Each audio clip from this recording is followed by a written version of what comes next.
நிலையான புகழுக்குரிய தூய்மை மிகு நற்கருணைக்கு எல்லா காலமும் ஆராதனையும் புகழும் மாட்சியும் உண்டாக கடவது. நிலையான புகழுக்குரிய தூய்மை மிகு நற்கருணைக்கு எல்லா காலமும் ஆராதனையும் புகழும் மாட்சியும் உண்டாக கடவது. நிலையான புகழுக்குரிய தூய்மை மிகு நற்கருணைக்கு எல்லா காலமும் ஆராதனையும் புகழும் மாட்சியும் உண்டாக கடவது.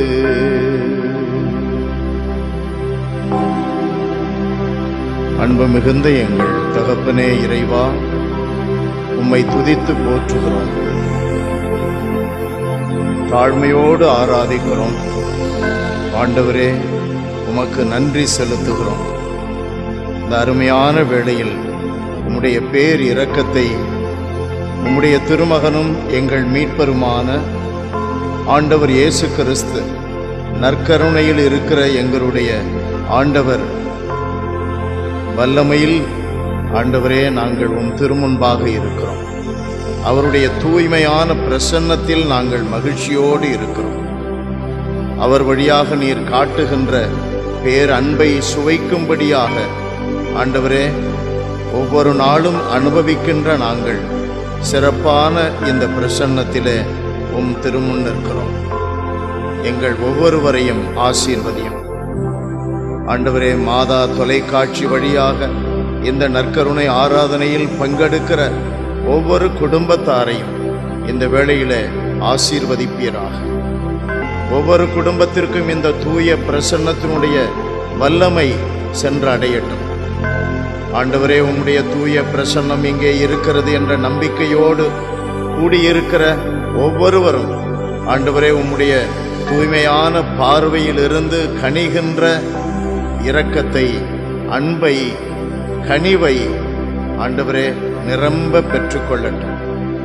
இந்த ஆராதனை வழியாக தங்களையே உமக்கு ஒப்புக் கொடுக்கின்றவர்கள், அவர்களுடைய பிள்ளைகளை ஒப்புக் கொடுக்கின்றவர்கள், குடும்பம் முழுவதையும் உமக்கு அர்ப்பணிக்கின்றவர்கள் எல்லாரும் அர்ப்பணிப்பதின் விளைவாக கிடைக்க வேண்டிய அமைதியை, மகிழ்வை, மன நிறைவை பெற்றுக்கொள்வார்களாக.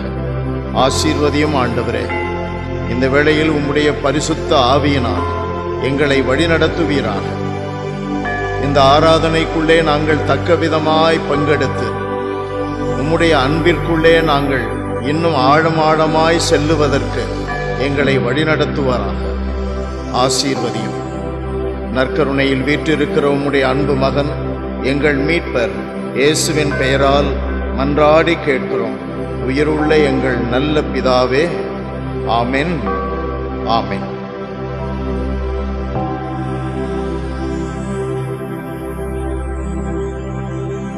ஆண்டவருடைய இரக்கத்தை நாம் மனதிலே வைத்து, நம்பிக்கையில் வைத்து அவரை துதித்து பாடுவோம்.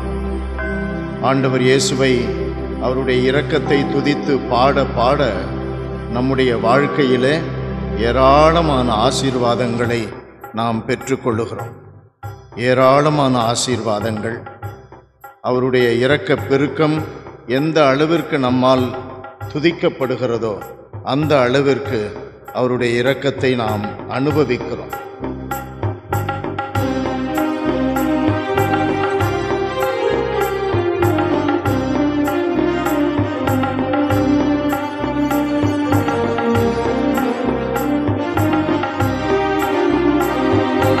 என் மீது இறங்கும் விண்ணாளும் தேவா, மண்ணாகும் என் மீது தயை கண் பாரும் என் மீது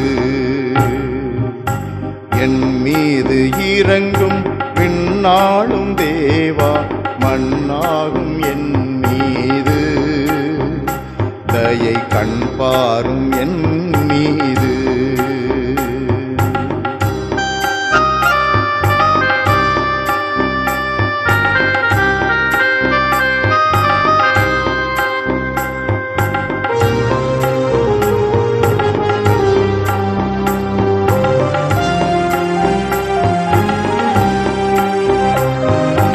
அடைக்கல பாறை நீ ஆற்றலின் பாதை நீ இடுக்கண்கள் வேளையிலே. அடைக்கல பாறை நீ ஆற்றலின் பாதை நீ இடுக்கண்கள் வேளையிலே. அச்சம் என்பதில்லை அதிர்ச்சி என்பதில்லை, அச்சம் என்பதில்லை அதிர்ச்சி என்பதில்லை, என்னோடு உமதிரக்கம் இருக்கையிலே, என்னோடு உமதிரக்கம் இருக்கையிலே. என் மீது இறங்கும் விண்ணாடும் தேவா மண்ணாகும் என் மீது தயை கண் பாரும் என் மீது.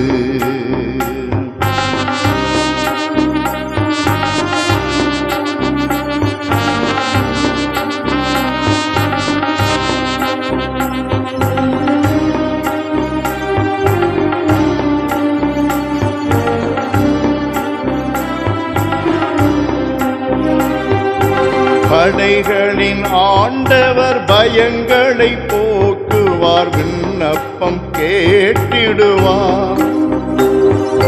படைகளின் ஆண்டவர் பயங்களை போக்குவார், விண்ணப்பம் கேட்டிடுவார்.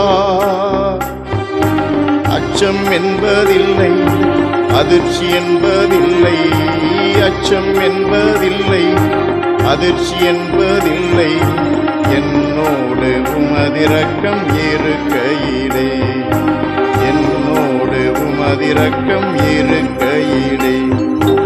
என் மீது இறங்கும் விண்ணாடும் தேவா மண்ணாகும் என் மீது தயை கண் பாரும் என் மீது.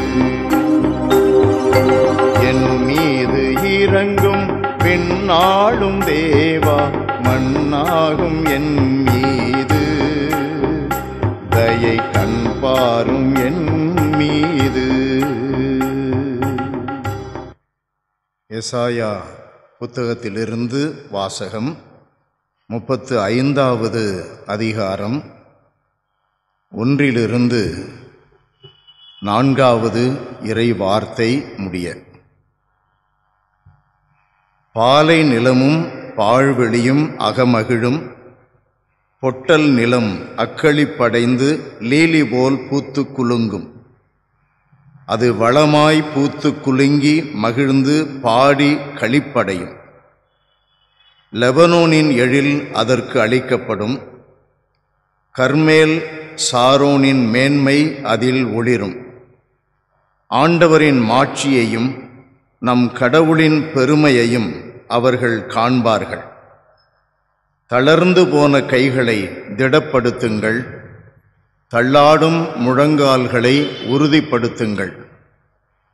உள்ளத்தில் உறுதியற்றவர்களை நோக்கி திடன் கொள்ளுங்கள், அஞ்சாதிருங்கள். இதோ உங்கள் கடவுள் பழிதீர்க்க வருவார். அநீதிக்கு பழிவாங்கும் கடவுளாக வந்து உங்களை விடுவிப்பார். ஆண்டவரின் அருள் வாக்கு. இறைவா உமக்கு நன்றி. இயேசுவில் அன்பானவர்களே, ஆண்டவருடைய தூய பிரசன்னத்திலே அவருடைய பேர் இரக்கம் தினந்தோறும் நமக்கு கிடைக்கின்ற அந்த அனுபவத்தை நாம் நினைவு கூறுகிறோம். அன்றாடம் நமக்கு கிடைக்கின்ற அவருடைய இரக்கம் பல்வேறு நிலைகளில் அவரவர்களுடைய குடும்ப தனிப்பட்ட பொது வாழ்வின் நிலைக்கு ஏற்ப நம்மை வந்து அனுபவத்திற்கு அழைக்கிறது, இறைவனின் அனுபவத்திற்கு அழைக்கிறது. அதனால் இறை அனுபவம் பெறுகிறோம். அதிகமாய் இறை அனுபவம் பெறுவதற்கு நாம் என்ன செய்ய வேண்டும்? அவருடைய இந்த தூய்மையான வாக்குறுதிகளை உள்ளத்திலே நம்பிக்கையோடு பற்றி கொள்ள வேண்டும். உள்ளத்திலே நம்பிக்கை. அவருடைய வார்த்தை என்ன நமக்கு சொல்லுகிறது? அன்பானவர்களே, எசாயா புத்தகத்திலேயே 58வது அதிகாரத்தில் நாம் வாசிக்கிறோம். 11 வார்த்தை சொல்லுகிறது, ஆண்டவர் தொடர்ந்து உன்னை வழிநடத்துவார், வறண்ட சூழலில் உனக்கு நிறைவளிப்பார், உன் எலும்புகளை வலிமையாக்குவார், நீயும் நீர் பாய்ந்த தோட்டம் போலும் ஒருபோதும் வற்றாத நீரூற்று போலும் இருப்பாய். நம்பிக்கையில் நாம் வளர வளர, இறை வார்த்தையை பற்றி கொண்டு வாழ வாழ, அவருடைய வார்த்தை நமக்கு அனுபவமாக மாறுகிறது. அவருடைய வார்த்தை என்ன சொல்லுகிறது? பாலை நிலமும் பாழ்வெளியும் அகமகிழும். காரணம் என்ன? நீர்ச்சுனை தோட்டம் போல, நீர்ச்சுனை மிக்க தோட்டம் போல மாற்றுகிறார். வறண்ட நிலத்தை ஒரு ஏரி போல மாற்றுகிறார். நீர்ச்சுனை மிக்க தோட்டம் போல, வளமிக்க தோட்டம் போல. பாலை நிலத்தில் வறண்டு போயிருக்கிற மனிதனுடைய சூழலிலே ஆண்டவர் சொல்லுகிறார், உன் எலும்புகளை ஆண்டவர் உறுதிப்படுத்துகிறார். பாலை நிலமும் பாழ்வெளியும் அகமகிழும், பொட்டல் நிலமும் அக்களிப்படைந்து லீலி போல் பூத்து குலுங்கும்.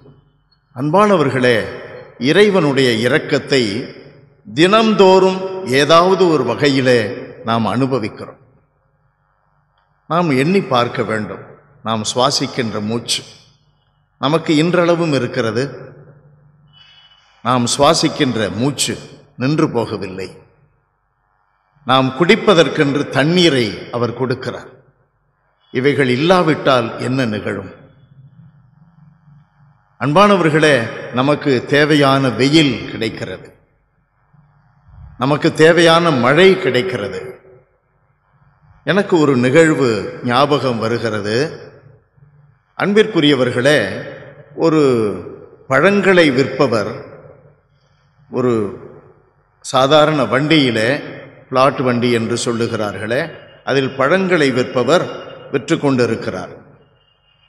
அப்பொழுது ஒரு வயதான பாட்டி பழங்கள் வாங்குவதற்காக அந்த வண்டியிடம் அந்த ஏழை பாட்டி வருகிறார். பழங்களை வாங்கி கொள்ளுகிறார். அதை வாங்கி கொண்டு திரும்பும் பொழுது வேகமாக வந்த ஒரு கார் அவர் மீது இடிக்க அவர் விழுந்து விடுகிறார். பழக்கூடை அந்த டயருக்கு அடியிலே மாட்டிக்கொள்ளுகிறது. எல்லா பழங்களும் நசுங்கி போய்விட்டன. அந்த பாட்டி மெதுவாக எழுந்து பழங்களை பார்க்கிறார். இடித்து சென்ற கார் சற்று தூரத்திலே நின்று விழுந்து கிடந்த அந்த பாட்டியை பார்த்து திட்டிவிட்டு அந்த கார் டிரைவர் புறப்பட போகிறார். அந்த பழக்கூடைக்காரரும் பழம் விற்பவரும் கூட வந்து அந்த கார்காரரிடம் சொல்லுகிறார், நீர் வந்தது தவறு, இடித்தது தவறு, அதில் வேறு திட்டுகள் திட்டுகிறாயே என்று சொல்லி கடிந்து விட்டு தன்னுடைய கடைக்கு வருகிறார். அந்த பாட்டி எழுந்து பார்க்கிறார். பாட்டி, கவலைப்படாதீங்க, வாங்க, அந்த பையை மட்டும் எடுத்துட்டு வாங்க என்று சொல்லி தன்னிடம் இருந்த பழங்களை, அவர் வாங்கிய பழங்கள் புதிதாக அவருக்கு கொடுத்து, பாட்டி போங்க, உங்களுக்கு நீங்கள் காசு எனக்கு கொடுக்க வேண்டாம், உங்களுக்கு கடவுள் கொடுத்தாருன்னு நினச்சிக்கோங்க, போங்க. அன்பானவர்களே, கடவுள் எங்கே இருக்கிறார்? மறைநூல் நமக்கு சொல்லுகிறது. யோவான் எழுதிய முதல் திருமுகம் 4வது அதிகாரம் 8வது வார்த்தை சொல்லுகிறது, அன்பே கடவுள். இந்த இடத்தில்தான் கடவுள் இருக்கிறார். இந்த பாட்டை பெற்றுக்கொண்டதுதான் இறை அனுபவம். வறண்ட நிலத்தில் பொட்டல் நிலம் அக்களிப்படைவது இதுதான். வறண்ட நிலத்தை நீர்ச்சுனை மிக்க தோட்டம் போல மாற்றுவது இப்படித்தான். கடவுள் இப்படித்தான் மனிதர்கள் வழியாக செயல்படுகிறார். அவருடைய இரக்கத்தை பொழிகிறார். அன்பானவர்களை, அடுத்து நாம் பார்க்கிறோம், அது வளமாய் பூத்து குலுங்கி மகிழ்ந்து பாடி களிப்படையும். லெபனோனின் எழில் அதற்கு அளிக்கப்படும், கர்மேல் சாரோனின் மேன்மை அதில் ஒளிரும். என்ன அற்புதமான வார்த்தைகள் அன்பானவர்களே! உங்களுடைய குடும்பத்திலே தாய் தகப்பன் பிள்ளைகள் இருக்கிற ஒரு குடும்பத்திலே ஒருவரை ஒருவர் நேசிக்கிறீர்கள், ஒருவர் மீது ஒருவர் அன்பு காட்டுகிறீர்கள், அக்கறை கொள்ளுகிறீர்கள். அவர்களுக்கு வெளியிலே சென்றால் அவர்கள் என்ன செய்து கொண்டிருப்பார்கள்? சாப்பிட்டு இருப்பார்களா? அவர்கள் வேலை செய்து கொண்டிருப்பார்களா? திரும்பி வருவார்களா? எதிர்பார்த்து கொண்டே இருக்கிறீர்கள், எண்ணத்திலே வைத்து கொண்டே இருக்கிறீர்கள். அதன் பெயர் என்ன? அன்பு, கனிவு மிக்க அன்பு. அன்பானவர்களே, கடவுள் அதை எந்த அளவிற்கு வெளிப்படுத்துகிறார் என்று இந்த வார்த்தைகளிலே பார்க்கிறோம். கர்மேல் சாரோனின் மேன்மை அதில் ஒளிரும். நிறைய பிரிந்த சகோதரர்கள் அந்த வார்த்தைகளை பயன்படுத்துகிறார்கள். இயேசுவை சாரோனின் ராஜா என்று அழைக்கிறார்கள், சாரோனின் ரோஜா என்று அழைக்கிறார்கள். காரணம் என்ன?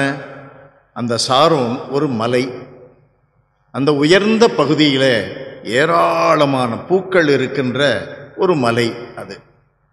அது உயர்ந்த பகுதியாயிருப்பதனால் அந்த இடத்திலே இருக்கின்ற பூக்கள் எல்லாருக்கும் பார்வையிலே படும்.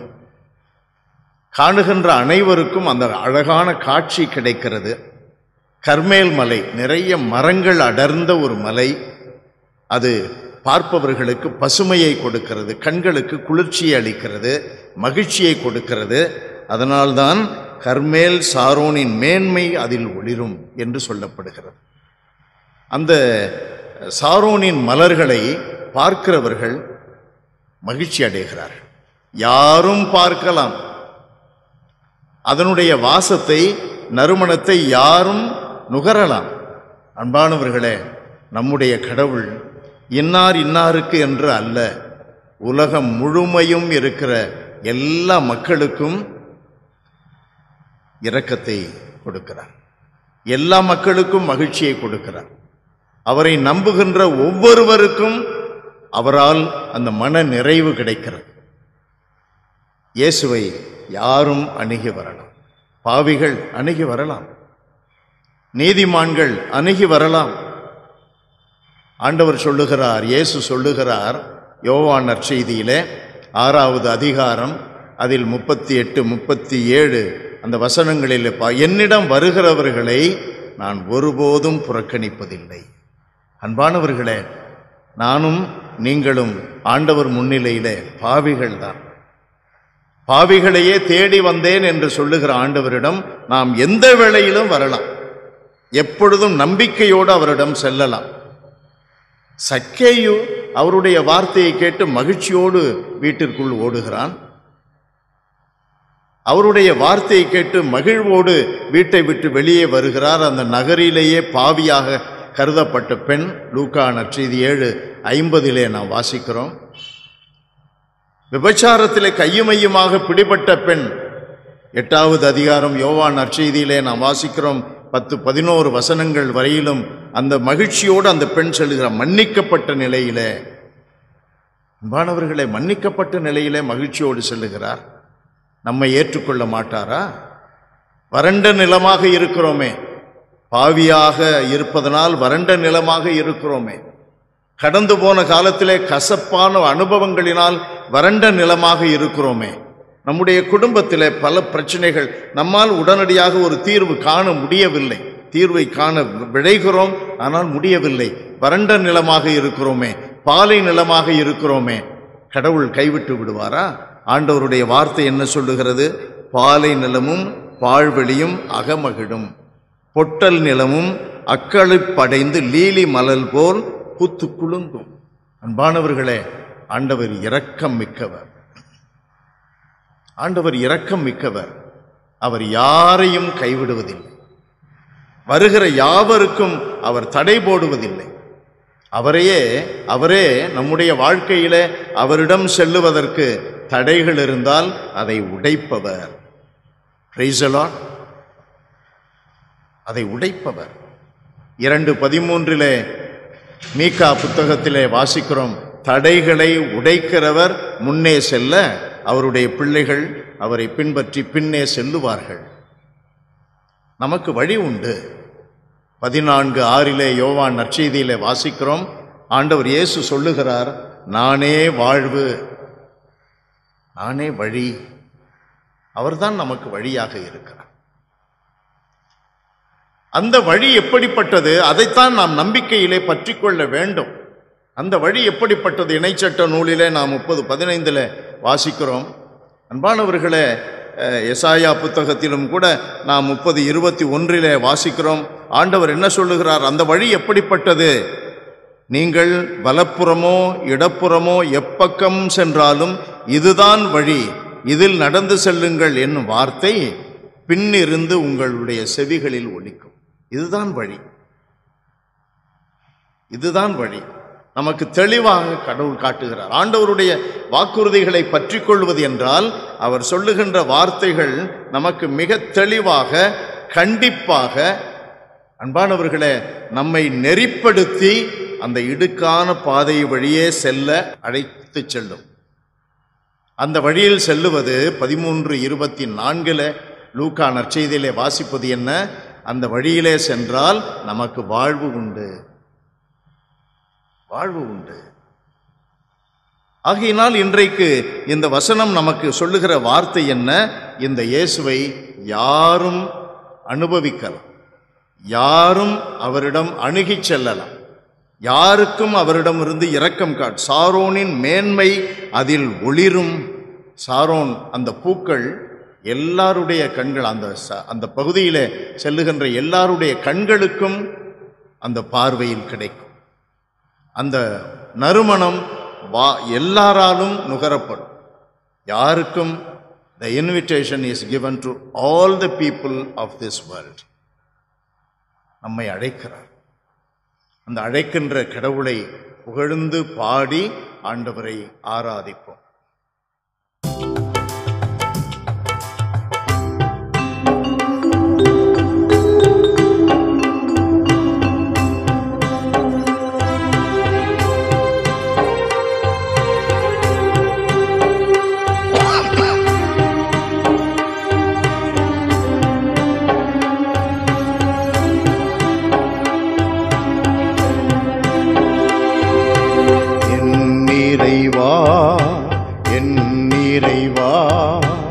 என்னை நீர் கைவிடுவீரோ? என் இறைவா, என் இறைவா, என்னை நீர் கைவிடுவீரோ? கைவிட மாட்டேன், விலகவும் மாட்டேன், கைவிட மாட்டேன், விலகவும் மாட்டேன் என்று சொன்னவர் நீ. பகலும் இரவும் ஜெபிக்கின்றேன், எல்லாம் அழிந்து போனாலும் உம்மை நம்பிடுவேன். யோபுவை போல என்றென்றும் உம்மை நம்பிடுவேன். வறுமையில் வளமையில் எப்போதும் உம்மை நம்பிடுவேன். இயேசுவே எந்தன் தெய்வமே, உம்மை நம்பிடுவேன். என் இறைவா, என் இறைவா, என்னை நீர் கைவிடுவீரோ?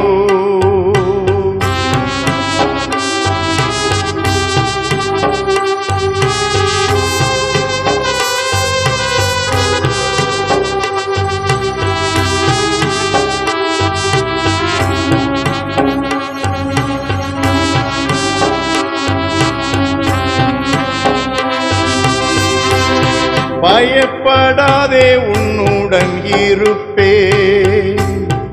அஞ்சாதே, உதவிகள் செய்வேன். பயப்படாதே, உன்னுடன் இருப்பேன்.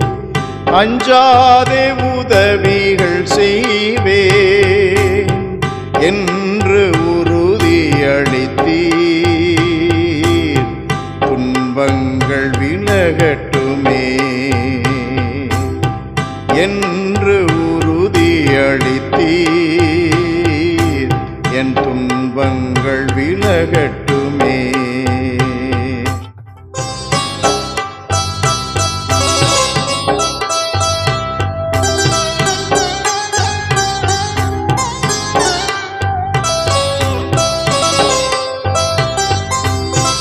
கலங்காதே உன்னுடன் இருப்பேன், அஞ்சாதே உதவிகள் செய்வேன்.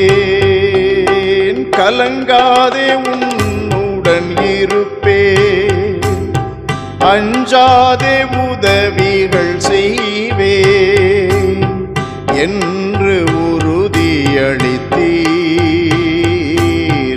என் நோய்கள் நீங்கட்டுமே என்று உறுதியளித்தீர். என் நோய்கள் நீங்கட்டுமே. எல்லாம் அழிந்து போனாலும் உம்மை நம்பிடுவேன், யோபுவை போல என்றென்றும் உம்மை நம்பிடுவேன். வறுமையில் வளமையில் எப்போதும் உம்மை நம்பிடுவேன். இயேசுவே எந்தன் தெய்வமே, உம்மை நம்பிடுவேன். என் இறைவா, என் இறைவா, என்னை நீர் கைவிடுவீரோ? கைவிட மாட்டேன், விலகவும் மாட்டேன் என்று சொன்னவர் நீர். பகலும் இரவும் ஜெபிக்கின்றேன்.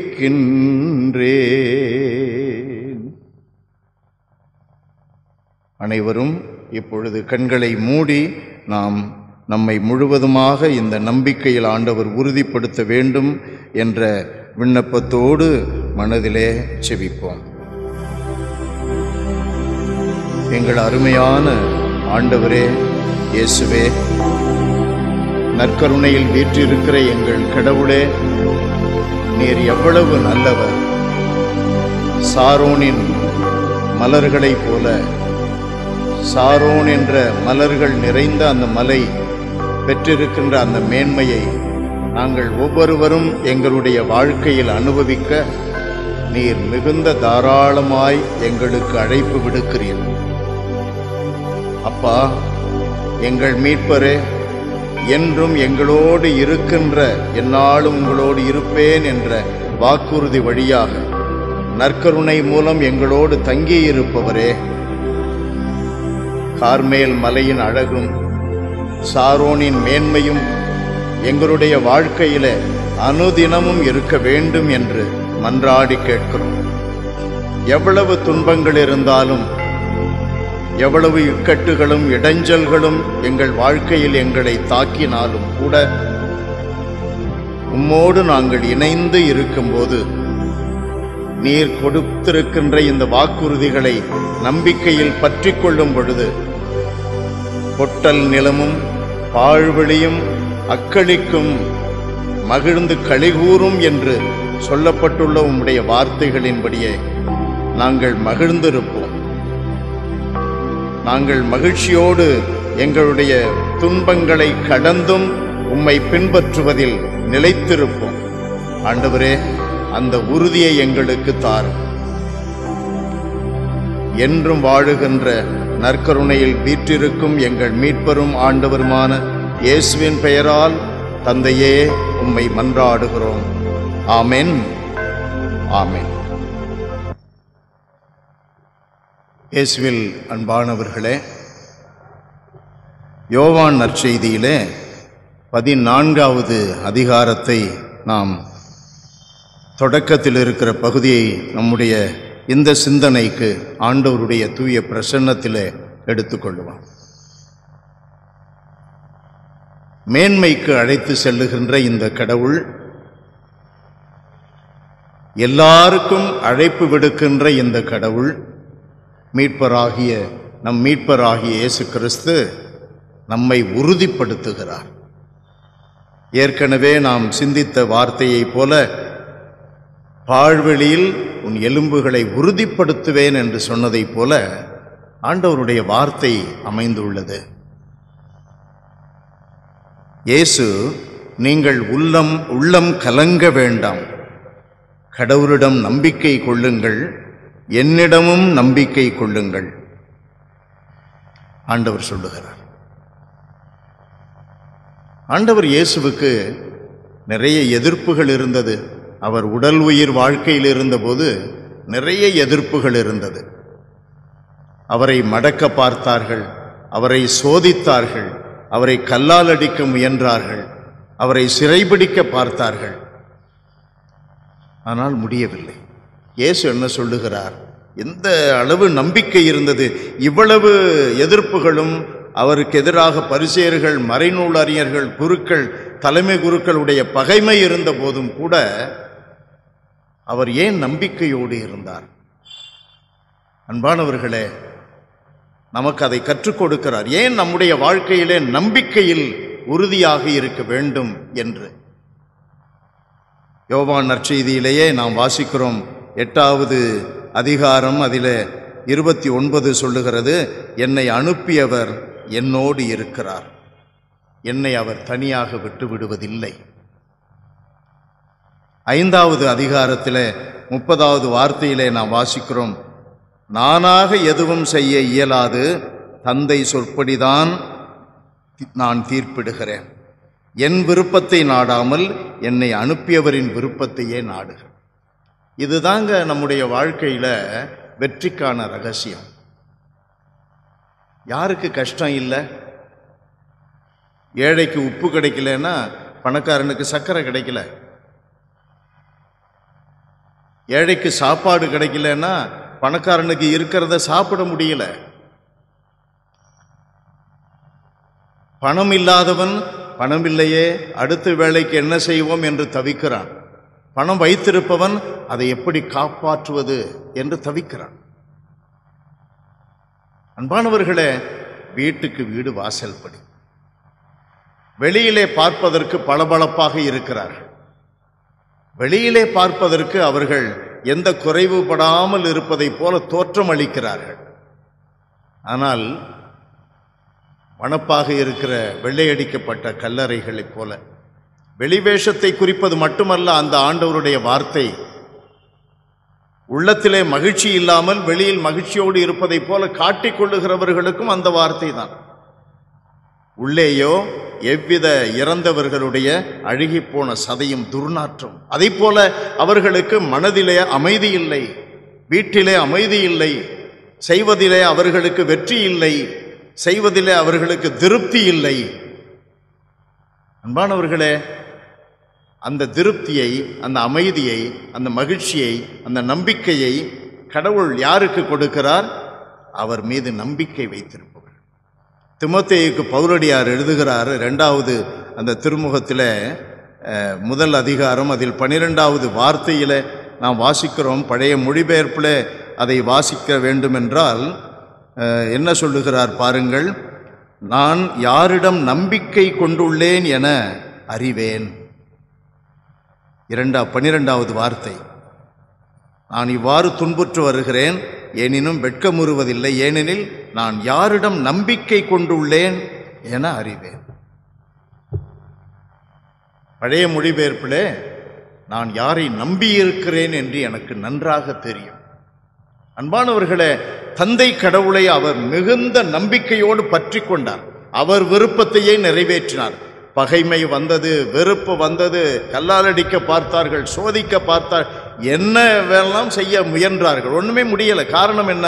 தந்தை கடவுளை பற்றி கொண்டார். நம்முடைய வாழ்க்கையிலும் இயேசுவை பற்றி கொண்டால் எத்தனை புயலும் வரலாம், எத்தனை மழையும் வெள்ளமும் வரலாம், நம்மேல் மோதலாம். நாம் பாறை மீது கட்டப்பட்ட வீட்டை போல. காரணம், அவர் விருப்பத்தை நாடுகிறோம், அவர் காட்டுகின்ற பாதையில் போகிறோம். சாரோனின் மேன்மையை நமக்கு கொடுப்பார். Praise the Lord. சாரோனின் மேன்மையை நாம் அடைவோம். கர்மேல் அழகு எல்லார் கண்களுக்கும் பசுமையை கொடுப்பதை போல, குளிர்ச்சியை கொடுப்பதை போல நமக்கும் வாழ்க்கை குளிர்ச்சியை கொடுக்கும். உள்ளம் கலங்க வேண்டாம், என் மீது நம்பிக்கை வையுங்கள் என்று இயேசு சொல்லுகிறார். ஆகையினால் நம்முடைய வாழ்க்கையில நம்பிக்கை வைக்கணும்.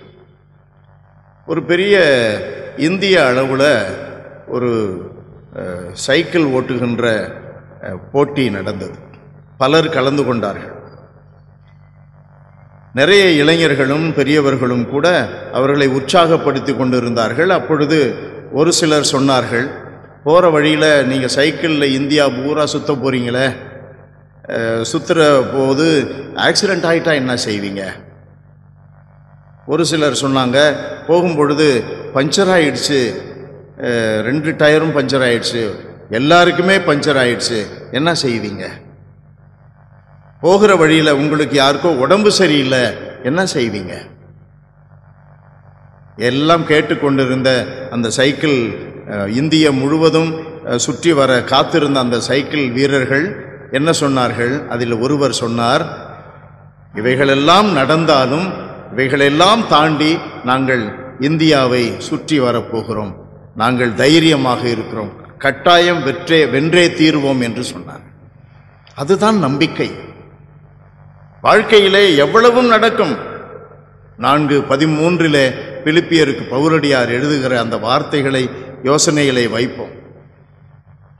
வறுமையில் வாழத் தெரியும், வளமையில் வாழத் தெரியும், வயிறார உண்ணவோ பட்டினி கிடக்கவோ எதற்கும் நான் பயிற்சி பெற்றிருக்கேன். எனக்கு பயிற்சி கொடுக்கின்ற இயேசுவை கொண்டு என்னால் எதையும் செய்ய ஆற்றல் உண்டு. அன்பானவர்களே, அதுதான் நம்பிக்கை. வாழ்க்கையில கஷ்டங்கள் இல்லாதவன் யாரும் இல்லை, வீட்டுக்கு வீடு வாசல் படி. ஆனால் அனைத்து கஷ்டங்களையும் கடந்து நான் உண்மைக்கு சான்று பகர்வேன், அன்பு கூர்ந்து வாழுவேன், எப்பொழுதும் பெரியவர்களுக்கு ஆண்டவருடைய கட்டளைகளுக்கு நான் கீழ்ப்படிந்து நடப்பேன், என்ன நேர்ந்தாலும் கூட இயேசுவுக்கு சாட்சியாக இருப்பேன், என்னுடைய உள்ளத்திலே இயேசு இருக்கிறார், அவருடைய விருப்பத்தை நிறைவேற்றுவேன் என்று வைராக்கியமாக இருப்பவர்கள் யாராவது ஒருவரை காட்டுங்கள், மனம் தளர்ந்து போன ஒருவரை காட்டுங்கள். வாழ்க்கையில் உங்களால் முடியாது, தோற்று போவீர்கள். காரணம் என்ன? அது கடவுளுடைய வார்த்தை, அது இந்த கடவுள் நம்முடைய மீட்பர் காட்டிய பாதை. நம்முடைய வாழ்க்கையில எதையும் கடந்து போக முடியும். நாம் எசாயா புத்தகத்திலே வாசிக்கிறோம், 43வது அதிகாரத்தில் 2வது வார்த்தையாக நமக்கு சொல்லப்படுகிறது. ஆண்டவர் சொல்லுகிறார், நீர்நிலைகள் வழியாக நீ செல்லும் போது நான் உன்னோடு இருப்பேன், ஆறுகளை கடந்து போகும்போது அவை உன்னை மூழ்கடிக்க மாட்டா, தீயில் நடந்தாலும் சுட்டரிக்கப்பட மாட்டாய், நெருப்பு உன்மேல் பற்றி எரியாது, ஏனெனில் உன் கடவுளாகிய ஆண்டவர் நானே, இஸ்ரவேலின் தூயவரும் உன்னை விடுவிப்பவரும் நானே. ஆண்டவருடைய வார்த்தையை கேட்டீர்களா? தண்ணீர் நம்மை மூழ்கடிக்காது, நெருப்பு என்னை எரிக்காது, நான் உன்னோடு இருக்கிறேன் என்று சொல்லுகிறவர் யார்? இஸ்ரவேலின் தூயவரும் உன்னை விடுவிப்பவரும் நானே. ஆண்டவர் சொல்லுகிறார். ஆகையினால் கடவுள் மீது நாம் உள்ளம் கலங்க வேண்டாம் என்று சொல்லுகிற ஆண்டவர் இயேசுனுடைய வார்த்தைகள் நமக்கு கற்றுக் கொடுக்கின்ற பாடம் என்ன? கடவுள் மீது எந்த வாழ்வோ சாவோ. 1:21 பவுலடியார் சொல்லுகிறார், பிலிப்பியருக்கு எழுதிய திருமுகத்திலே, வாழ்வென்பது கிறிஸ்துவே, சாவு ஆதாயமே. வாழ்வென்பது கிறிஸ்துவே அப்படின்னா என்ன அர்த்தம்? அன்பானவர்களே, இயேசு எப்படி வாழ்ந்தார்? எதிர்க்கப்பட்டார், பகைமை இருந்தது அவருக்கு எதிராக, வாழ்க்கையில் நிறைய சோதனைகள் வந்தது, சாத்தான் சோதித்தான், மனிதர்கள் சோதித்தார்கள், வியர்த்தார், களைப்புற்றார், கண்ணீர் சிந்தினார், எல்லாம் நடந்தது. அவர் அப்படி வாழ்ந்தார், பாடுகள் பட்டார், சாகடித்தார்கள். வாழ்வென்பது கிறிஸ்து. ஆகையினால் நம்முடைய வாழ்க்கையிலே இவைகள் எல்லாம் வெவ்வேறு நிலைகளிலே நமக்கு வந்தே தீரும். 16:33 யோவான் நற்செய்தியிலே நாம் வாசிக்கிறோம், உலகில் உங்களுக்கு வேதனைகள் உண்டு, ஆயினும் தைரியமாக. காரணம் என்ன? நான் உங்களோடு இருக்கிறேன், நான் உங்களை விடுவிப்பவர் நானே. 41:10 வரை நாம் வாசிக்கிறோம். எசாயா புத்தகத்திலே தான் சொல்லப்படுகிறது. ஆண்டவர் என்ன சொல்லுகிறார்? நீ என்னுடைய மகன், நீ என்னுடைய மகள், நான் உன்னோடு இருக்கிறேன், நான் உனக்கு வலிமை அளிப்பேன், உனக்கு உதவி செய்வேன், என் நீதியின் வலக்கரத்தால் உன்னை தாங்குவேன், உனக்கு எதிராக வெகுண்டெழுவோர் அனைவரும் மானக்கேடுற்று இழிநிலை அடைவர், உன்னை எதிர்த்து வழக்காடுவோர் இல்லாது ஒழிவர், உன்னை எதிர்த்து போராடியோரை நீ தேடுவாய், ஆனால் அவர்களை கண்டுபிடிக்க மாட்டாய். அவர்கள் ஒழிந்து போவார்கள். அன்பானவர்களே, வேறு என்ன வேண்டும்? நமக்கு வாழ்க்கையில் என்ன வேணும்? கடவுளே நம் பக்கம் இருக்கிறார். 8:32 ரோமையருக்கு பவுலடியார் எழுதுகிறார். அவர் குறிப்பிடுகிறார், தந்தை கடவுள் நமக்கு தன்னுடைய ஒரே மகனையே கொடுத்திருக்கிறார் என்றால் இன்னும் எதைத்தான் தரமாட்டார்? தருவார். அவருடைய காலம் வரணும். அவருடைய காலம் வரும் வரை பேதுருவினுடைய கடிதத்திலே நாம் வாசிக்கிறோம். முதல் கடிதம் 5:6 வாசிக்கிறோம், அவருடைய கடவுளுடைய வல்லமையான கரத்தின் கீழ் காத்திருங்கள், காத்திருங்கள். ஏற்புடைய நாளில் கடவுள் உங்களை மீட்பார். ஏற்புடைய நாள், அவருடைய நேரம் இருக்கிறது. உதாரணமாக நம்ம யோசிக்கணும். கானாவூர் நிகழ்ச்சியில் அன்னை மரியா அந்த வீட்டுக்கு ஏற்படவிருந்த அவமானத்தை பற்றி சொல்கிறாரு. ரசம் தீர்ந்து போனது. ஆண்டவர் இயேசுவினுடைய பதில் என்ன? அம்மா, என்னுடைய நேரம் இன்னும் வரவில்லை. ஆனால் அந்த நேரத்தை அன்னை மரியா எப்படி வரவழைக்கிறார் பாருங்கள். அன்னை மரியாவினுடைய பரிந்துரையினுடைய வல்லமை அது. இந்த நற்கருணை ஆராதனை வேளையிலே அன்பானவர்களே, மாதா டிவி வழியாக கடவுளை, நற்கருணையிலே ஆண்டவர் இயேசுவை, உயிருள்ள கடவுளை சந்திக்கின்ற உங்களுக்கு நான் சொல்ல விரும்புகிறேன், மரியா, அன்னை மரியா எப்படி இயேசுவினுடைய நேரத்தை விரைவுபடுத்துகிறார், அந்த நேரத்திலே வரச் செய்கிறார். அவருடைய பரிந்துரையினுடைய வல்லமை எவ்வளவு உயர்வானது! அவர் சொல்லிவிட்டு போய்விட்டார்.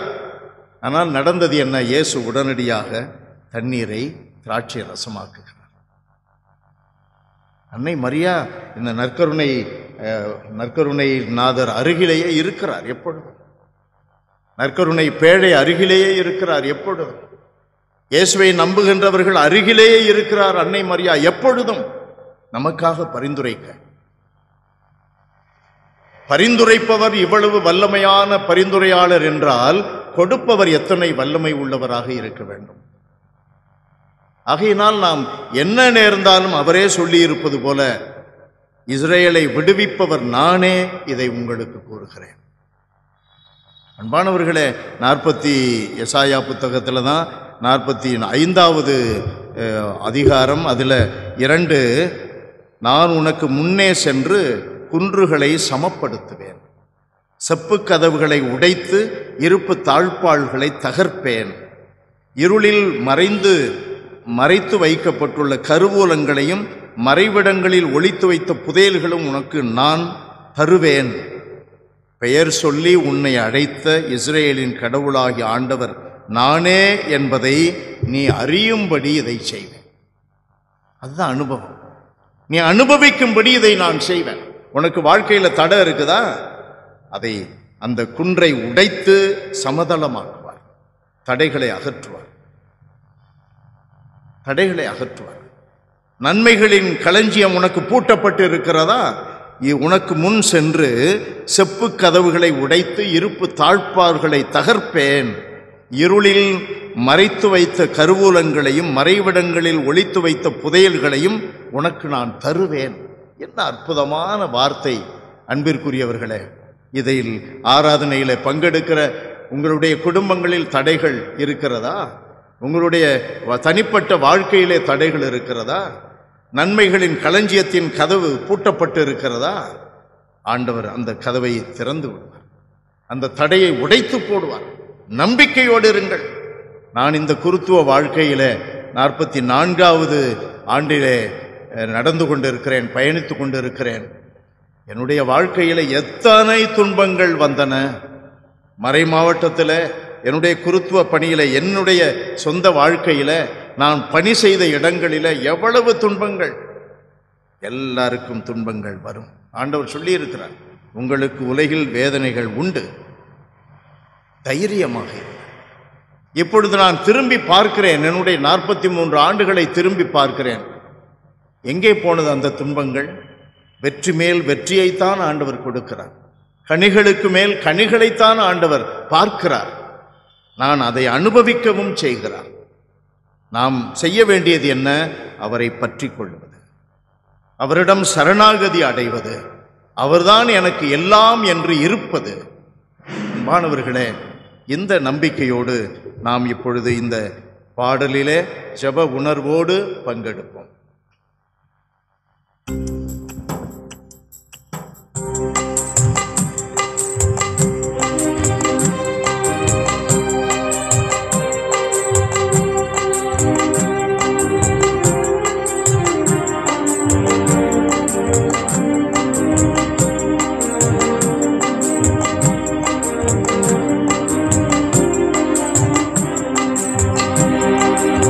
கண்மணி போலே என்னை காக்கும் கடவுளே, உந்தன் பாதம் காத்திருக்கின்றேன், தாழ்ந்து பணிந்து காத்திருக்கின்றேன்.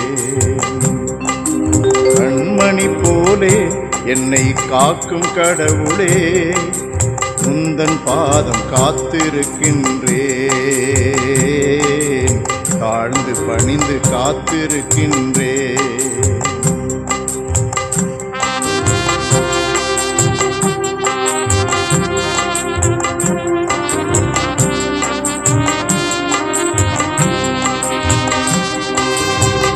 சுமை சுமந்து சோர்ந்த எனக்கு அமைதியை நிறைவாக தாருமே, வருத்தங்களை விலக்கி எனக்கு மகிழ்வை நிறைவாக தாருமே. சுமை சுமந்து சோர்ந்த எனக்கு அமைதியை நிறைவாக தாருமே, வருத்தங்களை விலக்கி எனக்கு மகிழ்வை நிறைவாக தாருமே. எது நடந்தாலும் என்னோடு இருக்க வேண்டுமே, தீமை என்னை நெருங்கிடாமல் காக்க வேண்டுமே, காக்க வேண்டுமே. கண்மணி போலே என்னை காக்கும் கடவுளே, உந்தன் பாதம் காத்திருக்கின்றேன், தாழ்ந்து பணிந்து காத்திருக்கின்றேன்.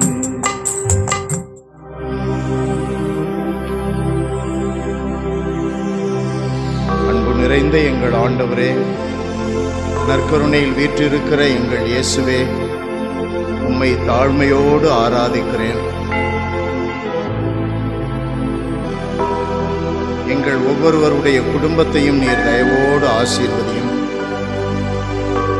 இந்த குடும்பத்தில் நான், என்னுடைய கணவர், என்னுடைய மனைவி, என்னுடைய பிள்ளைகள் என்று என்னுடைய உறவினர்களோடு இந்த நற்கருணை ஆராதனையில் இருக்கிறேன்.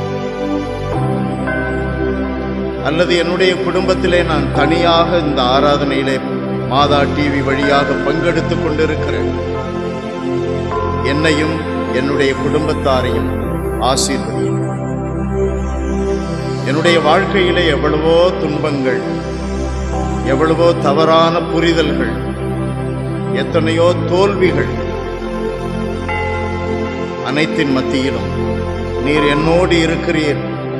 நீ அஞ்சாதே, உள்ளம் கலங்காதே, என் மீது நம்பிக்கை கொள், நான் உனக்கு உதவி செய்வேன், நான் உன்னோடு இருக்கிறேன் என்று எனக்கு சொல்லி இருக்கிற உம்முடைய வார்த்தைகளை நம்புகிறேன். என்னுடைய குடும்பத்தாரும் உன் மீது இப்படிப்பட்ட நம்பிக்கையோடு இருக்க வேண்டும் என செபிக்கிறேன். ஆண்டவரே, என்னுடைய குடும்பத்தில் ஒரு சிலர் உன் மீது நம்பிக்கை இல்லாதவர்கள் உண்டு, நம்பிக்கையில் தளர்ந்தவர்கள் உண்டு. ஒவ்வொருவரையும் இந்த வேளையிலே நற்கருணையில் வீற்றிருக்கிற என் கடவுளே, என் மீட்பரே, ஒவ்வொருவரையும் தொடுவீரா. உம்முடைய பேர் இரக்கம் எனக்கும் என்னுடைய குடும்பத்தாருக்கும் தினம்தோறும் அனுபவமாக மாறட்டும். தினம்தோறும் அதை நாங்கள் சுவைக்கவும், இரக்கத்தின் நறுமணத்தை ஆண்டவரே நாங்கள் நுகரவும் வேண்டும். உம்மை கெஞ்சி மன்றாடுகிறோம், கெஞ்சி மன்றாடுகிறேன். தனிப்பட்ட என்னுடைய வாழ்க்கையை எனக்கு உமக்கு ஒப்புக் கொடுக்கிறேன். என்னுடைய குடும்பத்தில் இருக்கிற அனைவருடைய வாழ்வையும் உமக்கு ஒப்புக் கொடுக்கிறேன். காணிக்கையில் அப்பத்தையும் ரசத்தையும் ஒப்புக் கொடுப்பதைப் போல ஆண்டவரே, காணிக்கை வேளையில் என்னால் முடிந்த பழங்களையும் உணவுப் பொருட்களையும் உமக்கு ஒப்புக் கொடுப்பதைப் போல, மெழுகுதிரி ஏற்றி நான் கண்ணீரோடு வேண்டுகின்ற அந்த வேளையில் நான் என்னையும் என்னுடைய குடும்பத்தாரையும் ஒப்புக் கொடுப்பதைப் போல ஆண்டவரே, என்னுடைய குடும்பத்தை ஒப்புக் கொடுக்கிறேன், என்னை ஒப்புக் கொடுக்கிறேன். என்னுடைய குடும்பத்தில் உள்ள வேலைகளை, தொழில்களை ஒப்புக் கொடுக்கிறேன். அனைத்தையும் உம்முடைய பரிசுத்த வலக்கரம் ஆசீர்வதிக்கட்டும். அனைத்தையும் அனைவரையும் உம்முடைய பரிசுத்த வலக்கரம் அரவணைத்துக் கொள்ளட்டும். உம்முடைய கட்டுப்பாட்டில் என்னுடைய குடும்பம் எப்பொழுதும் மகிழ்வோடு இருக்கட்டும். ஆண்டவரே, நீர் காட்டுகின்ற பாதையிலே வலப்பக்கமோ இடப்பக்கமோ திரும்பாதே என்று யோசுவாவிற்கு சொன்னதை போல ஆண்டவரே, உம்முடைய பாதையிலே, நீர் காட்டுகின்ற பாதையிலே நான் தொடர்ந்து பயணிக்க எனக்கு அருள் தாரும், என்னுடைய குடும்பத்தாருக்கு அருள் தாரும். ஆண்டவரே, மனவேதனையில் இருப்பவர்களுக்கு, மனதிலே மிகுந்த நெருக்கடியில் இருப்பவர்களுக்கு இந்த வேளையிலே நான் அவர்களுக்காக பரிந்துரைக்கிறேன், கெஞ்சி மன்றாடி கேட்கிறேன். உள்ளத்திலே அமைதியை தருவீராக. நெருக்கடிகளிலும் வேதனைகளிலும் இருந்து அவர்களுக்கு விடுதலையை தருவீராக. ஒவ்வொருவருக்கும் தருவீராக.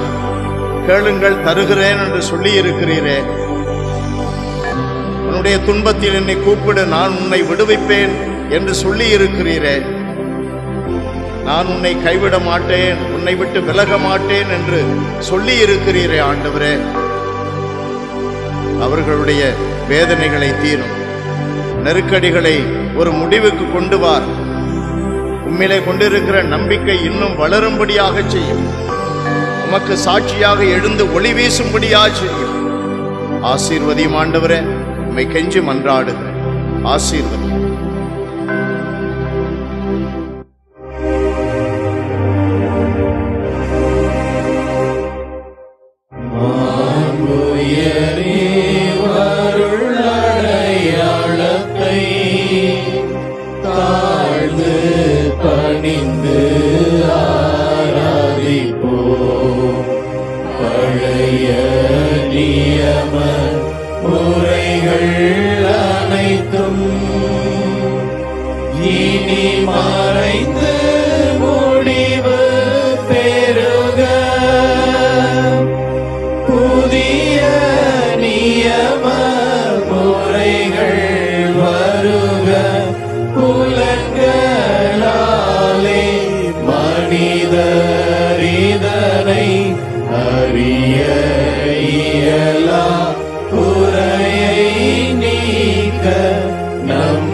மன்றாடுவோமாக. இறைவா, இந்த வியப்புக்குரிய திரு அருட்சாதனத்திலே உம்முடைய திருப்பாடுகளின் நினைவை எங்களுக்கு விட்டு சென்றீ. உமது திருவுடல் திரு ரத்தம் இவற்றின் மறைபொருளை வணங்கும் நாங்கள் உம் மீட்பின் பலன்களை இடைவிடாமல் அனுபவிக்க அருள் புரியுமாறு உம்மை மன்றாடுகின்றோம்.